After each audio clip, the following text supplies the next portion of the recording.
কেন হঠাৎ বাংলাদেশিদের জন্য আবার ট্যুরিস্ট ভিসা চালু করলো ভারত? এটি কি শুধুই প্রশাসনিক সিদ্ধান্ত, নাকি এর পেছনে ছিল আরও বড় কোনো কূটনৈতিক হিসাব? আর ঠিক সেই সময়েই চীন সফরে বাংলাদেশের নেওয়া কিছু পদক্ষেপ কেন দক্ষিণ এশিয়ার ভূ রাজনীতি নিয়ে নতুন করে আলোচনা শুরু করেছে? আজকের পর্বে আমরা আবেগ নয়, তথ্য বিশ্লেষণ এবং বিভিন্ন পক্ষের দৃষ্টিভঙ্গি মিলিয়ে পুরো বিষয়টি সহজ ভাষায় বোঝার চেষ্টা করব। গত কয়েক বছরে বাংলাদেশ ও ভারতের সম্পর্ক নানা কারণে আলোচনায় ছিল। সীমান্ত পরিস্থিতি, বাণিজ্যিক জটিলতা, ভিসা কার্যক্রমের সীমাবদ্ধতা এবং আঞ্চলিক রাজনীতি সব মিলিয়ে দুই দেশের সম্পর্কের মধ্যে এক ধরনের চাপা উত্তেজনার পরিবেশ তৈরি হয়েছিল।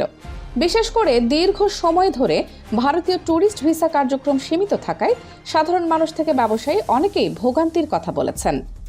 কিন্তু ঠিক এমন সময় হঠাৎ করে ভারত বাংলাদেশিদের জন্য ট্যুরিস্ট ভিসা কার্যক্রম আবার চালু করে।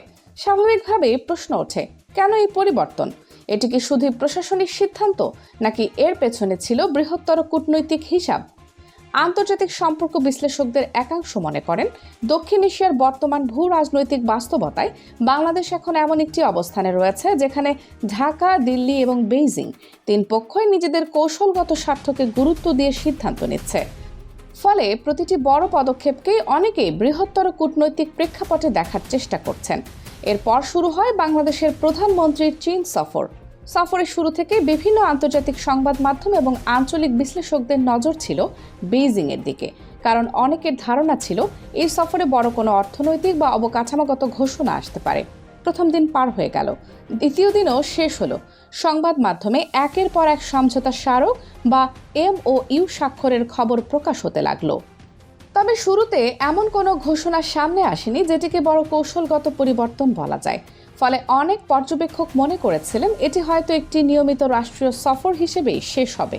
কিন্তু সফরের শেষ পর্যায়ে আলোচনায় আসে নতুন একটি বিষয়। চীন, বাংলাদেশ এবং মিয়ানমারকে যুক্ত করে সম্ভাব্য একটি অর্থনৈতিক ও বাণিজ্যিক করিডর নিয়ে আলোচনা সামনে আসে।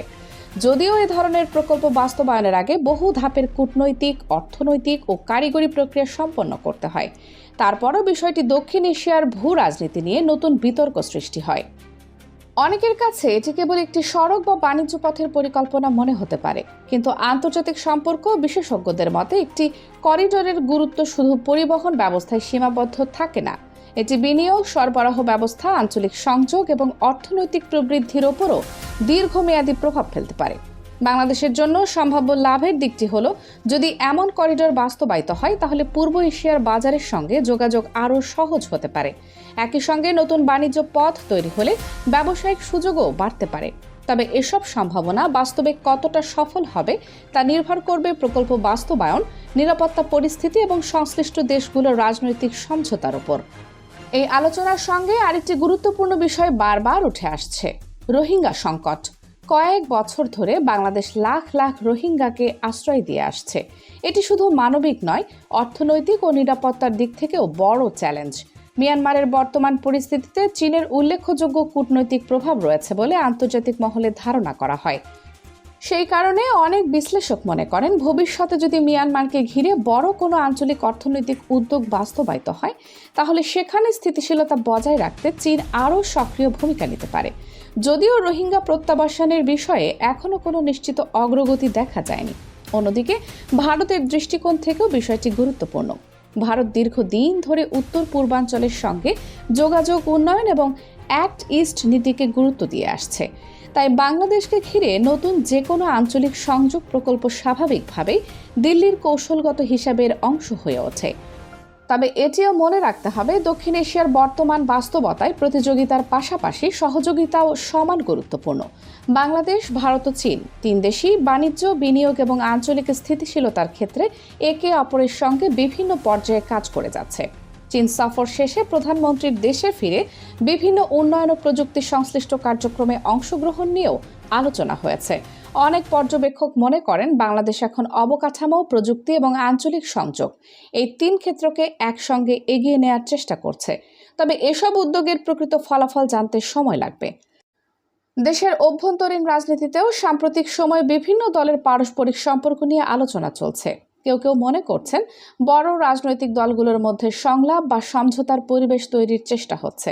আবার অন্যরা বলছেন এটি বর্তমান রাজনৈতিক পরিস্থিতির স্বাভাবিক কৌশলগত অংশ। তবে এসব বিষয়ে সংশ্লিষ্ট রাজনৈতিক দলগুলোর আনুষ্ঠানিক বক্তব্যই সবচেয়ে গুরুত্বপূর্ণ।